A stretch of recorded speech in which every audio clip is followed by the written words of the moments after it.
Esse é o panorama da programação em 2024. Desde 2020, muita coisa tem mudado no mercado da tecnologia. E se eu fosse começar a programar hoje, o que eu faria é me desenvolver em todas as áreas possíveis que eu conseguisse. Você provavelmente tem uma afinidade maior com alguma área da programação, seja front-end, back-end, dados. O segredo para o seu aprendizado é você masterizar alguma área da programação que você goste e você aprender a base de outras linguagens ou de outras tecnologias. Primeiro de tudo, para eu aprender o front-end, eu precisaria aprender lógica de programação. E isso eu faria com a linguagem JavaScript. Eu tentaria dominar os conceitos de lógica de programação, loops, variáveis, funções condicionais. A partir disso, a coisa que eu faria era tentar dominar a linguagem que eu estou aprendendo, que no caso é o JavaScript. Então eu tentaria entender sobre funções assíncronas, promises, métodos de array, métodos de string, propriedades. Depois que eu dominasse toda essa base do JavaScript, eu iria para o HTML e para o CSS. Mas diferente do que muita gente pensa, o que você tem que fazer é dominar realmente essas duas linguagens de marcação e de estilização. No HTML não tem muito mistério, é você realmente saber quais são as tags,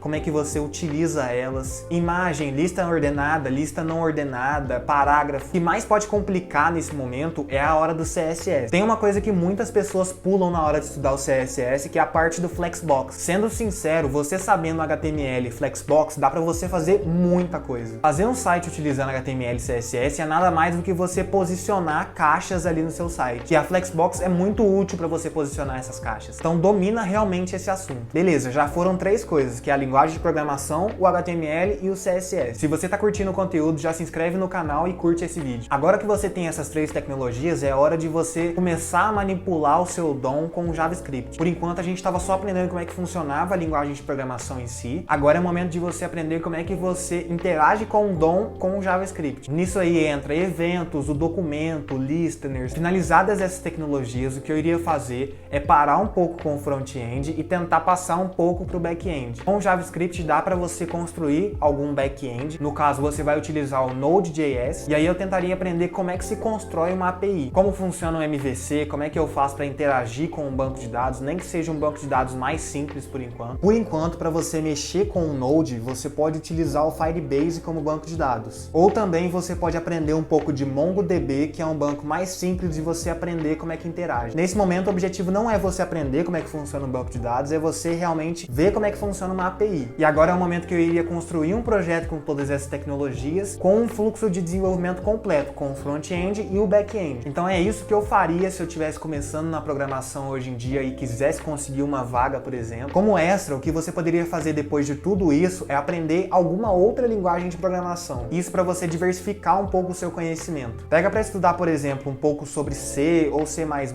ou a linguagem Java, por exemplo.